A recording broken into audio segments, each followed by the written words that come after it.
You are scrolling through your phone right now, absorbing headlines, feeling an emotion engineered by an algorithm, and reacting to a world crafted precisely for your attention. It feels like a distinctly modern trap, a byproduct of Silicon Valley, social media feeds, and notification loops designed to keep your eyes locked to a screen. But the fundamental machinery of manufactured opinion, the hidden architecture that turns public emotion into geopolitical power, was not invented in a modern tech incubator.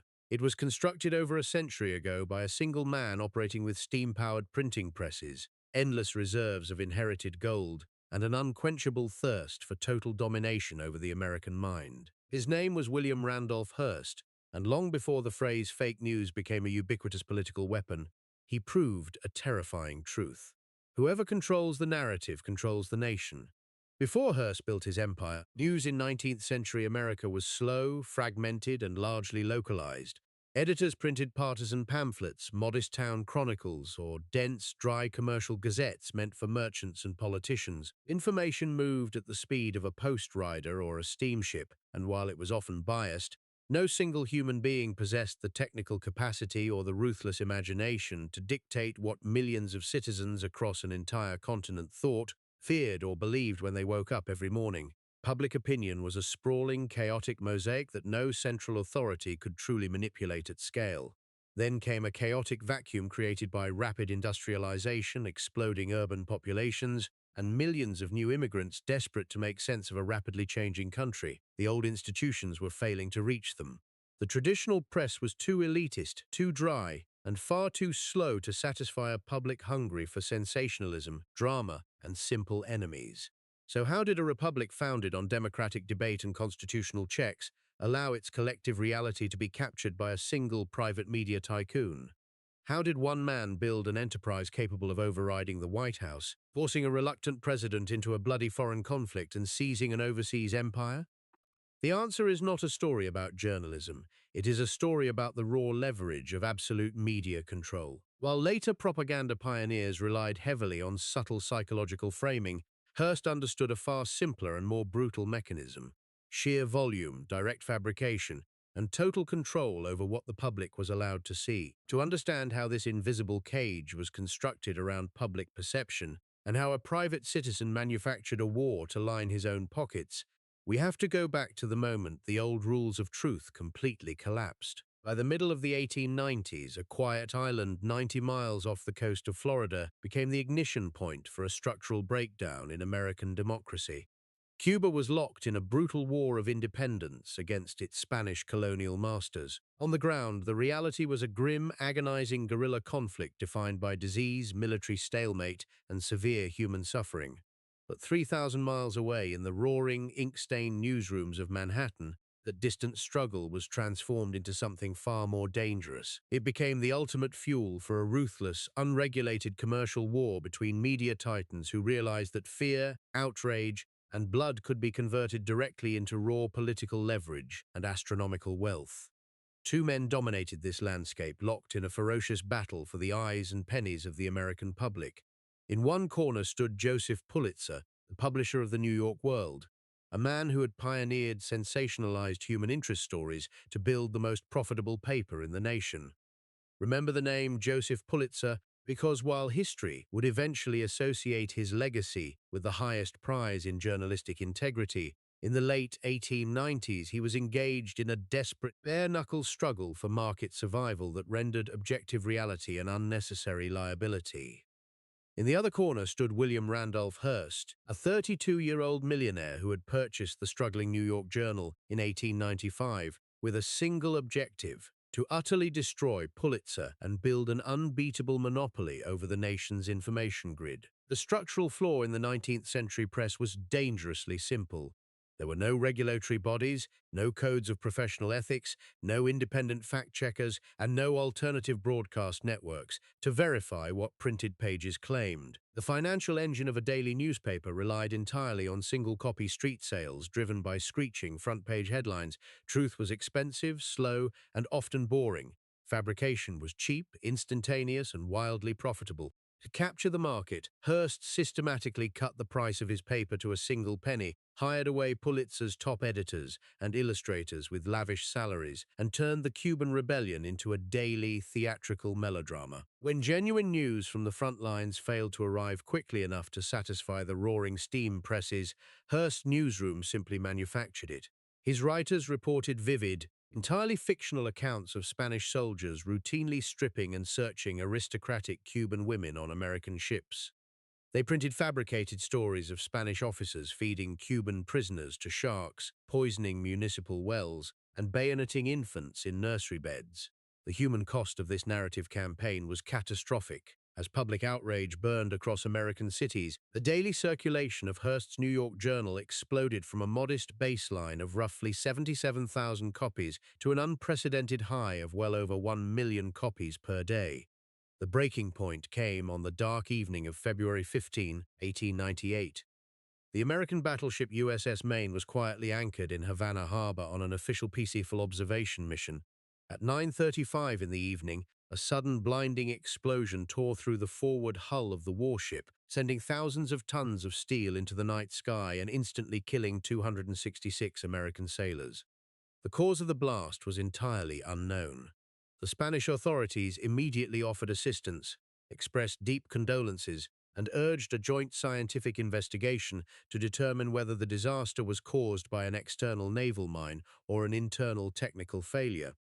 But William Randolph Hearst did not wait for an investigation. He did not wait for evidence, naval reports, or official diplomatic cables. Within hours of the news hitting the telegraph wires, the front page of the New York Journal blared in massive, dark type, "Remember the Maine! To hell with Spain!" Hearst offered a massive $25,000 reward for the discovery of the perpetrators and published detailed, entirely fictitious diagrams showing how a Spanish submarine mine had been deliberately detonated underneath the ship's powder magazine. The nation was instantly whipped into a blinding frenzy of war fever. Mass rallies erupted across major cities. Congressmen received tens of thousands of furious letters from panicked constituents, and citizens paraded through the streets chanting Hearst's manufactured slogans. Decades later, a comprehensive 1976 investigation conducted by Admiral Hyman Rickover and the United States Navy would officially conclude that the destruction of the Maine was almost certainly caused by an internal coal bunker fire that ignited an adjacent ammunition magazine, not a Spanish attack. But in February of 1898, factual reality no longer mattered. President William McKinley, a cautious Civil War veteran who desperately wanted to avoid an overseas conflict, found himself utterly trapped. The White House was flooded with demands for immediate military action, backed by a public narrative that had been completely seized by private newsrooms. The government had no centralized intelligence apparatus, no public broadsheet, and no mechanism to counter the daily torrent of lies reaching millions of voters every morning. The elected leaders of the United States were paralyzed, and into that absolute vacuum of public authority stepped an unelected media tycoon who had just proved that he could manufacture a national crisis from thin air. To understand the man who engineered a war to sell newspapers, you must understand that William Randolph Hearst was never forced to play by the rules that governed ordinary men. He was born in 1863, the only child of George Hearst, a legendary mining tycoon who had extracted millions from the Comstock lode and the Homestake mine. Young William grew up in a realm of absolute privilege, surrounded by European art, private rail cars, and an inheritance so immense that failure held no real consequences. Expelled from Harvard University for orchestrating elaborate, disrespectful pranks against his professors, the 23-year-old heir did not seek a traditional career. Instead, he demanded that his father hand him control of a struggling West Coast newspaper, the San Francisco Examiner, which the elder Hearst had acquired to promote his own political career. It was in San Francisco that Hearst discovered his true calling. He did not view a newspaper as a civic institution designed to inform the public or hold authority accountable. He viewed it as a grand, theatrical stage where truth was secondary to impact and where the editor was not a reporter, but a master orchestrator of public emotion. He hired the most talented writers, bought the fastest seamstresses, and splashed sensationalized crime stories, scandalous gossip, and crusading populist attacks across his front pages. Within years, the Examiner was wildly profitable, and Hearst had learned a lesson that would shape the rest of his life. The public did not want dry facts, they wanted a show. In 1895, financed by a massive inheritance from his mother following his father's death, Hearst arrived in New York City with a singular, ruthless ambition: to conquer the undisputed media capital of America. He purchased the struggling New York Journal and immediately launched a scorched earth campaign against his former idol, Joseph Pulitzer. At its absolute peak, Hearst's media machine would swell into the largest private media empire in American history. He would directly own 28 major daily newspapers across every primary American city, 18 high-circulation magazines including Cosmopolitan and Harper's Bazaar, several radio stations, 2 film newsreel studios, and a global newswire service. His personal net worth, at its high watermark, was estimated at roughly $30 billion in modern currency. It is crucial here to understand the precise mechanics of how Hearst exercised his power, because history often conflates propaganda techniques. Decades later, figures like Edward Bernays would pioneer modern public relations by using subtle psychoanalytic theories to manipulate public desire from the shadows. But Hearst did not operate in the shadows, nor did he rely on delicate psychological framing. Hearst operated through sheer, overwhelming brute force, total vertical integration, and shameless direct fabrication. As historian David Nasaw documents in his definitive biography, The Chief, Hearst viewed his vast network of newsrooms not as independent editorial boards, but as an army of loyal soldiers whose sole duty was to amplify his personal voice and enforce his private political agenda across the entire country. If Hearst wanted a bill passed in Congress, 28 newspapers published matching editorials on the same morning. If he wanted to destroy a political rival, millions of readers opened their front pages to identical, calculated character assassinations. He built a closed loop of information where alternative perspectives were systematically suffocated by the deafening volume of his presses. By early 1897, as the rebellion in Cuba dragged on, Hearst realized that the conflict offered the ultimate narrative canvas. He sent a lavishly funded team of reporters, writers, and artists to the island to cover the fighting. Among them was the celebrated Western painter and illustrator Frederick Remington. But when Remington arrived in Havana, he found a quiet city, a dormant military situation, and no dramatic battles to sketch for the front page. Frustrated by the lack of sensational action, Remington sent a famous telegram back to his employer in New York, stating that there was no war to cover and requesting permission to return home. Hearst's alleged reply has become one of the most famous and chilling lines in the history of journalism. "Please remain. You furnish the pictures, and I'll furnish the war." I want to be very precise here, because this is exactly the kind of historical anecdote where legendary narrative tends to calcify into uncritical fact. Historians have debated the absolute authenticity of this telegraph cable for over a century, as the original paperslip was lost in the fires of history. But as the biographer W.A. Swanberg demonstrates in his masterly work, Citizen Hearst, whether the exact phrase was cabled word for word or not, it represented the absolute, documented operational philosophy of William Randolph Hearst. He did not wait for history to happen. He manufactured history on his own terms, using his newspapers to create the very reality he wished to report. Stop and think about what this means for a moment. Let that sink in. A single unelected private citizen possessing $30 billion in wealth and complete control over the country's dominant information distribution grid openly asserted that he possessed the power to manufacture an international war out of paper, ink, and blood. He did not hold a cabinet position. He had never served in the military. He was not an elected diplomat. Yet he held more practical leverage over the national consciousness than the entire United States government combined. Hearst's ambitions did not end with controlling public opinion from behind a publisher's desk. He craved the formal levers of sovereign power itself. He used his vast media apparatus as a personal campaign vehicle, winning election to the United States House of Representatives, launching aggressive campaigns for mayor of New York City and governor of New York, and mounting a serious, heavily funded bid for the Democratic presidential nomination in 1904. He openly believed that the presidency was simply the logical next step for a man who already decided what 30 million Americans thought every morning. Remember his political obsession, because while his direct presidential dreams would ultimately be thwarted by political establishment backlashes, the weapon he perfected. Using media ownership to build personal political immunity and destroy institutional enemies would permanently alter the DNA of global politics. By late 1897, the machinery was built, funded, and fully operational. Hearst possessed the papers, the ink, the writers, and the absolute ruthlessness required to bend the country to his will. The public was primed, hungry for blood, and entirely dependent on his front pages for their understanding of the world. All that was missing was the ultimate catalyst, a single catastrophic spark that could transform his manufactured paper war into a real deadly conflict. Sociologists and historians of public policy highlight that the establishment of centralized bureaucratic systems was often birthed out of a desire to manage urban chaos and industrial complexity. As populations expanded, administrative state institutions sought standardized metrics to organize modern society.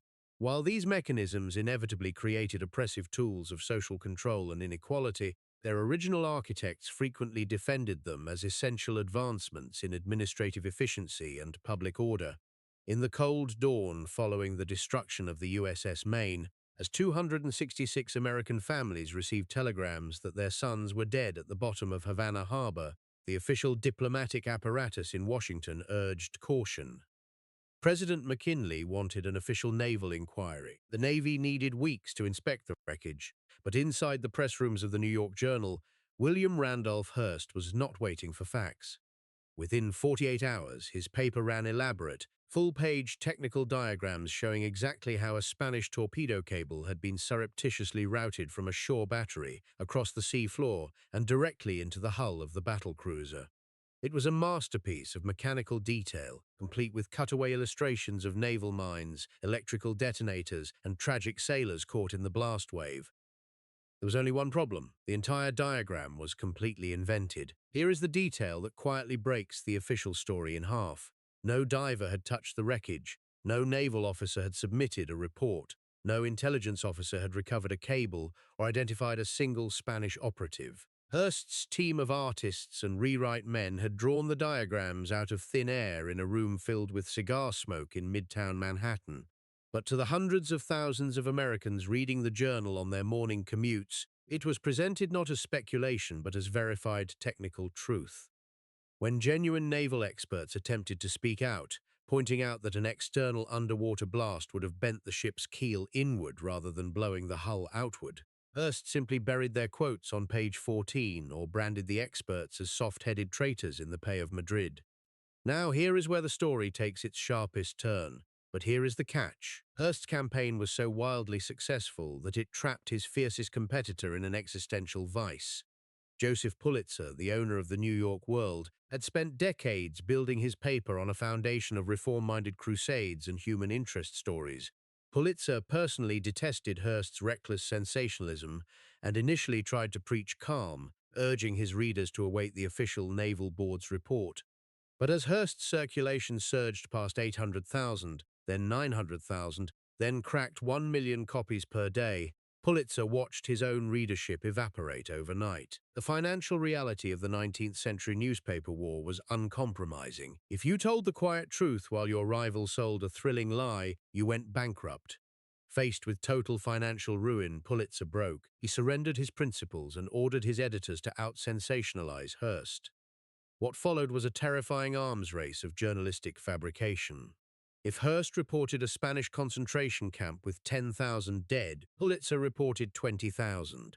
If Hearst printed a story about a Cuban rebel heroine saved by an American reporter, Pulitzer claimed his correspondents were personally dodging Spanish sniper fire in the jungle. The phrase yellow journalism was coined during this very war, derived from a popular comic strip character called the Yellow Kid that both papers fought to control. But the Yellow Press was no longer a comic strip. It had become a psychological warfare apparatus deployed against the American public by two competing private corporations fighting for market share. To make the American public accept a war of foreign intervention, Hearst knew he had to frame it not as a commercial expansion or a newsroom circulation stunt, but as a sacred moral crusade. Long before modern spin doctors coined terms like humanitarian intervention or weaponized human rights, Hearst perfected the blueprint.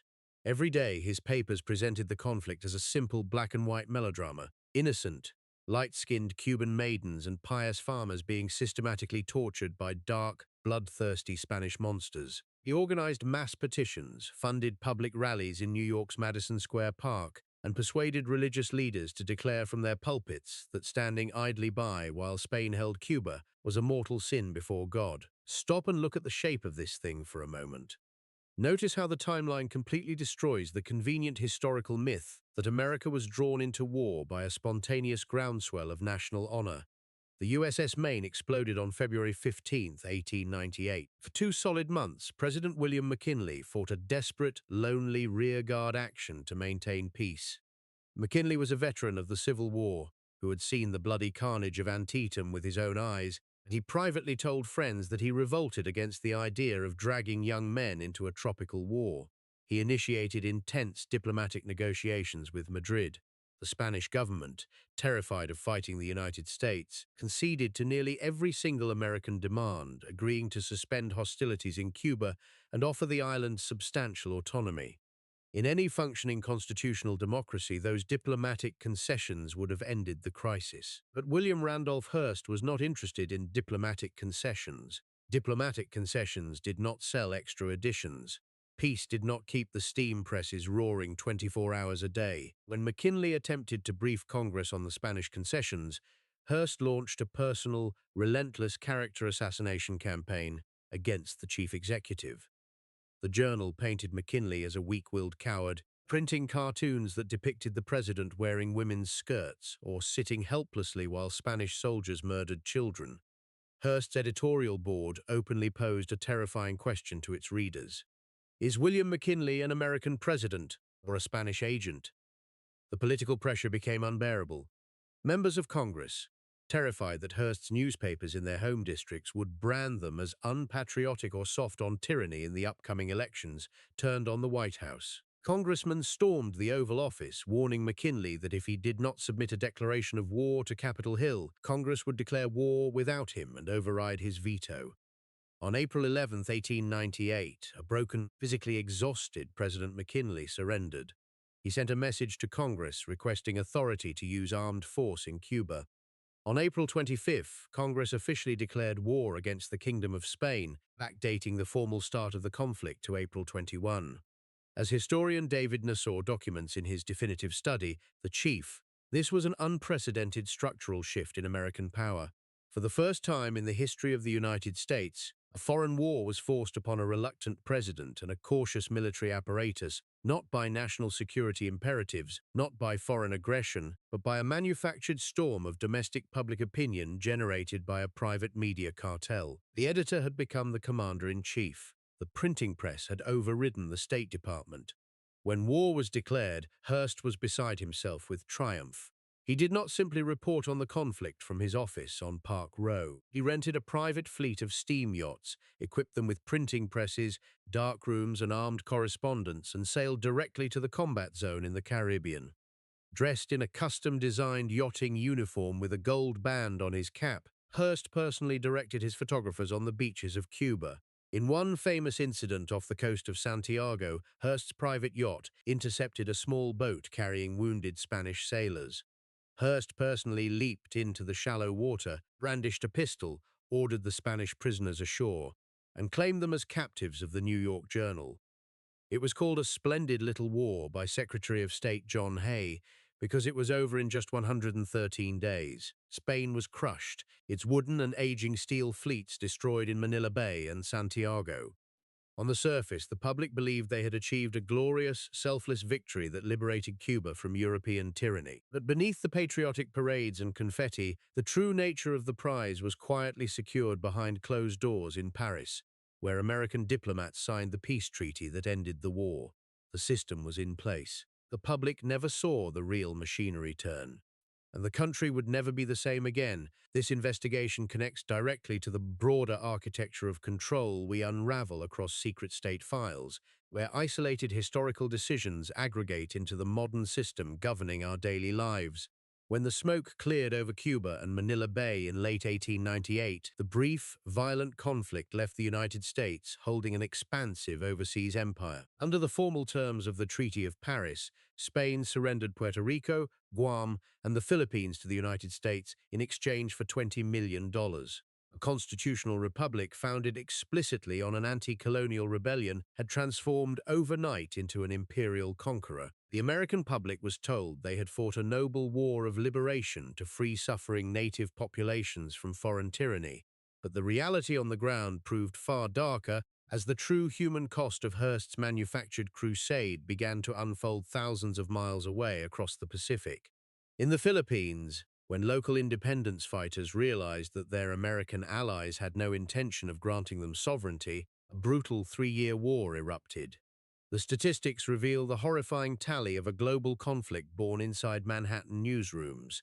While approximately 3,000 American soldiers died during the Spanish-American War, mostly from tropical diseases like yellow fever, the subsequent Philippine-American War claimed the lives of over 20,000 Filipino combatants and an estimated 375,000 Filipino civilians. Entire villages were burned, populations were rounded up into forced relocation zones, and thousands perished from famine and cholera. All of this human devastation flowed directly from a foreign intervention primed by tabloid fabrications, forced by manufactured outrage, and justified by an empire-building media campaign.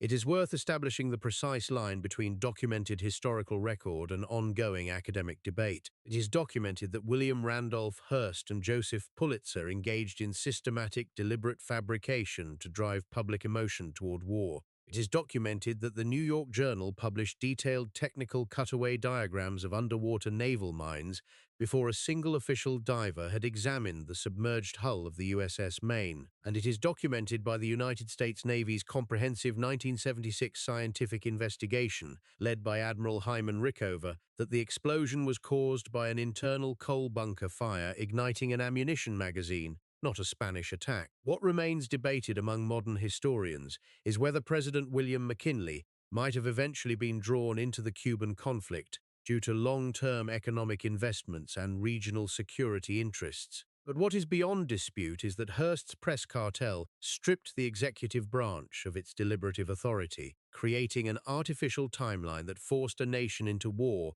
before its military was equipped or its diplomacy was completed. Stop and step back to examine the recurring architecture of this deception. The playbook is always the same. A distant or complex crisis emerges. An unelected media architect captures the public distribution network. Verified evidence is discarded in favor of relentless emotional manipulation. A manufactured demand for immediate action sweeps through the population, and permanent imperial authority is consolidated while citizens believe they are participating in a moral crusade. The machinery Hearst built did not disappear when his printing presses stopped running. It metastasized. At the absolute height of his dominance, Hearst controlled 28 major daily newspapers across every major American city, 18 high-circulation magazines, newsreel film studios, and a global wire service. He created the largest private media empire in American history, proving that concentrated media ownership could subvert democratic deliberation entirely. In the decades that followed, that concentration did not disperse. It consolidated into ever fewer hands. In 1983, 50 independent media corporations controlled the vast majority of news outlets consumed by the American public. Today, through decades of regulatory rollback, corporate consolidation, and financial buyouts, just 6 massive corporate conglomerates control 90% of everything Americans read, hear, and watch on traditional news media. Modern media moguls followed the exact blueprint. Hearst laid down in 1898, building television networks, partisan outlets, and tabloid empires engineered to convert fear and outrage into political control. The delivery mechanism evolved, but the fundamental trap remained unchanged. Steam-powered rotary presses gave way to radio frequencies. Radio frequencies gave way to 24-hour cable news. Cable news gave way to modern algorithmic feeds designed to capture human attention through relentless outrage loops. The architecture perfected by one man with paper and ink expanded until it enveloped the entire global information grid. Look down at your phone right now. Consider the news feed scrolling under your thumb, the sudden flare of outrage spiking in your chest, and the curated controversies engineered to capture your attention and dictate your politics. You might believe this hyperpolarized environment is a uniquely modern product, a digital trap engineered in Silicon Valley. But the invisible cage you inhabit was designed, constructed, and stress-tested over a century ago by a single media tycoon operating with steam-powered printing presses, inherited gold, and an unquenchable hunger for political control. William Randolph Hearst proved that human perception is dangerously vulnerable to sheer volume, relentless emotional manipulation, and shameless direct fabrication. Today, his direct spiritual heirs operate multi-billion-dollar media cartels and 24-hour cable networks. Figures like Rupert Murdoch did not invent the modern architecture of outrage journalism. They simply translated Hearst's 19th-century blueprint into the electronic era. And as local independent newsrooms disappear and corporate networks consolidate, the concentration of media power has reached staggering proportions. Today, just six massive corporate conglomerates control 90% of everything Americans read, hear, and watch on traditional news media. The delivery mechanism evolved from dark ink on cheap newsprint to micro-targeted algorithms on glowing glass, but the underlying machinery remains identical. Social media algorithms are simply the 21st century equivalent of Hearst's roaring steam presses, engineered with terrifying mathematical precision to prioritize outrage over truth and division over facts. This reality forces us to confront a deeply haunting question. If William Randolph Hearst could manufacture an international war, paralyze a United States president, kill thousands of soldiers, and seize an overseas empire with 28 daily newspapers, what can be manufactured today with the hyper-personalized algorithmic apparatus of the entire global internet? What is documented is that William Randolph Hearst proved media ownership could subvert democratic deliberation entirely. What remains debated is whether our democratic institutions possess any remaining immunity against the weapon he perfected. The machinery of manufactured consent was never dismantled. It was merely upgraded. Now that you see who built the cage, do you still feel comfortable living inside it? If you are ready to see past the official story and decode the hidden mechanisms that shape your everyday reality, subscribe to Secret State Files and join a community that demands the documented truth. Tell us in the comments below. Do you believe modern algorithmic feeds are more dangerous than the yellow journalism of 1898? Or have we simply accepted the manipulation as normal? Next time, we go inside the moonless night and the private rail car that birthed the most powerful financial monopoly on Earth, the Federal Reserve.